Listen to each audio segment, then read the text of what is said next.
Järgmine küsimus. Suhtlemine endast vanema kolleegiga, et talle muudatustest teada anda. Takistuseks on veel keelebarjäär.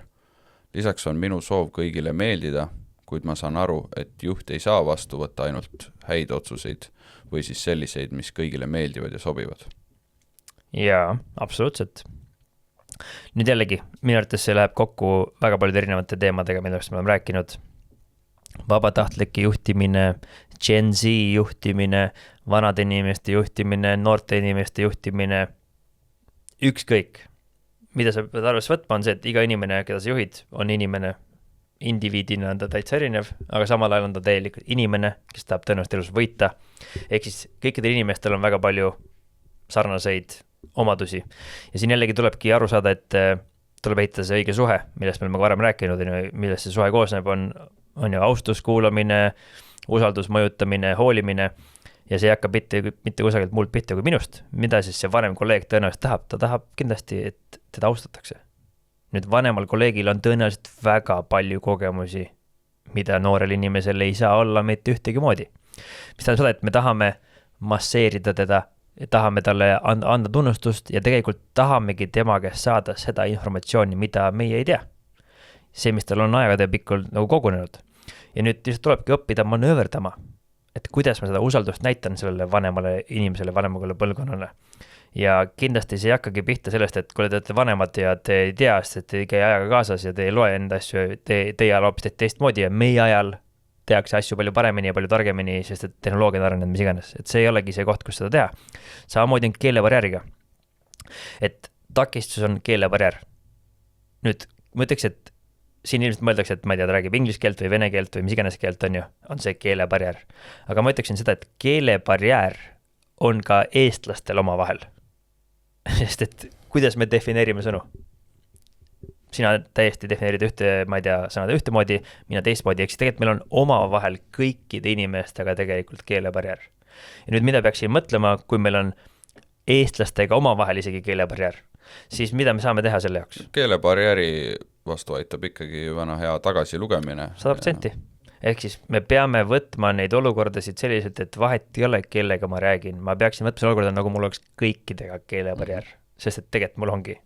Et me kas räägin liiga kiiresti, räägin liiga aeglaselt, räägin liiga igavalt, ei võtta üldse tähelepanu, et keegi mind kuulaks, ehk siis ma tahan veenduda selles ja ainukene viis, kuidas ma saan selles veenduda, on lugedes tagasi või küsides tagasi lugemist selle jaoks, et veenduda, et ma sain ikka õigesti aru. Ja mis see tagasi lugemine on see asi, mida paaridaamid sisuliselt kasutavad on ju paarides. Et kui me oleme paari ja tellimus anname, siis mida nii-öelda paaridaam tuleb teeb, ta kirjutab üles. Miks? Selle jaoks, et ta saaks olla kindel, et ta saab need asjad köögist, mida ma tellisin. Ja mida tihtipeale siis tehakse, ongi see, et ta paneb need kirja ja siis enne, kui ta läheb laua juurest minema, ta loeb ette, mida ta siis täpselt kuulis. Ja nüüd see annabki võimaluse meil jällegi korrektuure teha. Ja ülimalt vähe tõenäoline on see, et me alati saame ühe korraga kõik info ühtemoodi aru. Eriti mida rohkem me räägime, mida keerulisemast teemast me räägime, seda suurem see on. Nüüd toidu tellimine ei tundu üldse väga keeruline tegevus. Aga isegi seal, isegi kui see paaridaam on 10 aastat töötanud, siis millegipärast ikka võtab selle märkpikku kaasa ja millegipärast ikka teeb need märkmeid ja millegipärast ikka tuleb tagasi. Miks? Sest see lihtsalt on niivõrd kõige lihtsam meetod tagada seda, et see meie omavaheline vestlus on sihipärane, kõikidele osapooltele mõistetav. Ja minu soovitus on see, et kui meil on keelebarjäär või ükskõik mis olukord on, siis kasutada just seda sama loogikat ja filosoofiat. Järgmine asi siin. Kõigile meeldimine. Kõigile ei saagi meeldida. Nüüd, mina ka tahan kõigile meeldida. Aga nüüd küsimus ongi see, et kas mida tähendab meeldimine üldse? Jällegi defineerimise küsimus. Ma arvan, et siin ongi siis see, et on mingid muudatused, mis on ebameeldivad ja on siis arvata, et kui vähemalt sellele endast vanemale kolleegile nendest teada anda, siis meeldimine väheneb. Eks ma ütleks, et ebameeldivus tekib erinevatest kohtadest. Ja mingis mõttes ebameeldivus on jällegi tunne. Nüüd, kas on üldse oluline, kas see mulle meeldib või ei meeldi? Kas on olemas olukordasid, kus asju peab tegema ja need ei meeldi mitte kellegile?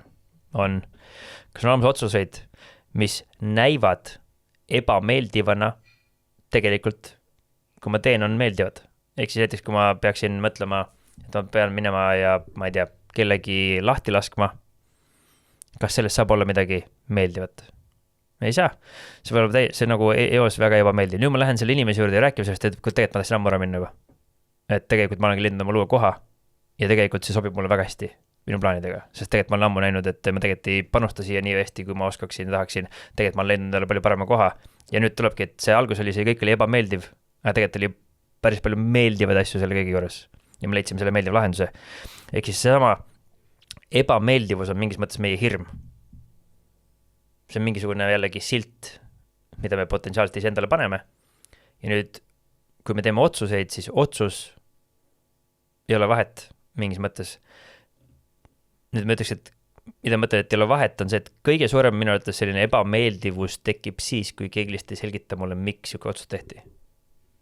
Ehk siis, kuidas vähendada seda ebameeldivust või vähemalt leevendada seda, on minu arvates see viis, et kui lihtsalt olla aus ja selgitada hoolivalt, mis on see päris tõde, kust kohast see info tuleb ja see juba annab inimesele palju rohkem mõistmist ja arusaamist ja teine viis, kuidas seda siis ära võtta, on lihtsalt seda ebameeldivus korraks jätta endale siia pähe ja siis mine teha seda.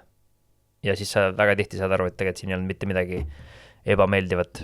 Sama mõte, et sellest muudatusest teada anda, mida kardetakse, et mida rohkem selgitada, miks seda parem, võib ka, oleneb siin näitest, aga vahel saab ka sammu kaugemale veel minna, et minna hoopis selle konkreetse kolleegi juurde ja alustada hoopis sealt, et meil on selline probleem, mis sina arvad, mis peaks tegema. Ja võib-olla iial ei tea, võib-olla see inimene ise, ütleme, sama muudatuse pakub välja hoopiski juba siis sellene. Ja siis kindlasti talle ebameeldiv jälle, kui see justkui nagu tema lahendus oleks ka. Ja kui te ei paku isegi sama, siis kas see lahendus, mida tema välja pakub, võiks potentsiaalselt töötada? Ja kui see on erinev minu lahendust, aga sellel on potentsiaali, millest mina ei mõista, aga tema tundub, et see asi võiks töötada, siis miks mitte lasta seal proovida? Miks mitte lasta anda võimalusel inimesel pakkuda välja ja proovida seda lahendust, mis see lahendus oleks? Nüüd loomulikult ei tohiks seal lasta nii-öelda anda võib-olla tuleks hinnata riske, et kui suure riskiga see õppetund meile siis on. Et võib-olla kui miljonid on kaalul ja kellegi inimese elud on kaalul, siis kohe kindlasti maksaks anda talle võimalust, et vaadata tavai, et hakka sõitma ja vaata, mis saab. Et kui keegi tahab hüppata kuskilt kalju pealt alla, et päris hea mõte hüppa, vaata, mis saab. Et nagu ei ole mõte lasta selle minna, aga selliseid väikesed võimalusi, kus mina arvan, et mul on õigus versus äkki on sul õigus, me keegi tegelikult ei tea, kui mul õigus on, siis lase sellel meeskonna liikmel, anna talle võimalus, siis proovida, katsetada ja vaadata, mis saab ja ole talle siis toeks, et kui me lähme sinu plaaniga peale, siis ma nüüd võtangi, et okei, see on nüüd minu plaan ka. Ja ma üritan teha endast kõik olenema selle jaoks, et see sinu plaan õnnestuks. Sest kui see sinu plaan õnnestub, siis mis on selle tulemus? Selle tulemus on ainult positiivne. Sina saad teada, et sinu asi õnnestus, meie suhe läheb paremaks, meie tulemus sai saavutatud ja lisaks sellele me tegelikult saime ka jagu ühest olukorrast ja liikume edasi kokkuvõttes. Siis, ja kõik saavad kõigile meeldida. Absoluutselt. Ja kõik saavad kõigile meeldida, on ju. Et jällegi, sama asi. Tuleb liikuda ja võib-olla mitte niivõrd palju kinni jääda sellesse, kas see meeldib või mitte, sest et see meeldimine on võib-olla väga ajutine nähtus ja siuke lühiajaline mõju. Kui see, mida sa vaatasid või kuulasid, oli kasulik sulle, siis kindlasti hakka meie jälgijaks, subscribe'i ja pane ka endale meeltuletus, sest et iga teisipäev kell 12.00 on meil siin lühike õpiamps tulemas, mida sa saad vaadata ja igal laupäev kell 10 on siis selline pikk vestlus, pikemas formaadis, kus me räägime juhtimisest, ärist, elust ja kõigest muust paremast, mis pähe tuleb. Nüüd kõige olulisem sõnum minul sinule tegelikult on see, et ma sooviks, et sa mõtleksid ise, et tavaliselt öeldakse, et vaata järgmist videot ja klikid siia või kuhu iganes kohta, siis mina ütlen, et enne kui sa kuhu üldse klikkima hakkad, siis mõtle, kas sul on päriselt seda asja vaja. Sest tõenäosus on see, et see, miks sa sinna järgmisele videole klikid, on juba vabandus. Ja mille kohta see vabandus on? Ehk siis sa tahad õppida juurde, aga tegelikult sa juba tead, sa oled ära õppinud kõik asjad ja sul oleks vaja lihtsalt tegutsema hakata, mitte siin üldse rohkem videosid vaadata. Ja kuna see algoritm on niivõrd võimas, ma ise olen lasknud selle ennast juhtida ja tõenäoliselt lasen ka tulevikus, sest see on lihtsalt niivõrd efektiivselt üles ehitatud.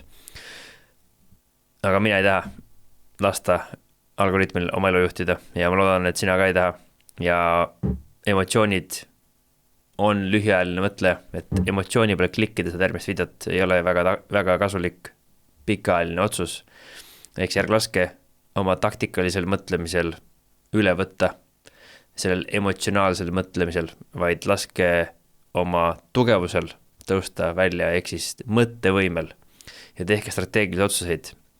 Et iga inimene on kindral ja sõdur samal ajal, et peab mõtlema ja tegutsema nagu sõdur siin taktikalisel levelil, aga strateegilise eesmärkide nimel. Ehk siis, mis on need asjad, mida te päriselt tahate elus saavutada? Te tõenäoliselt ei saavuta neid siin internetis. Ehk siis ärge muutkugi robotiteks.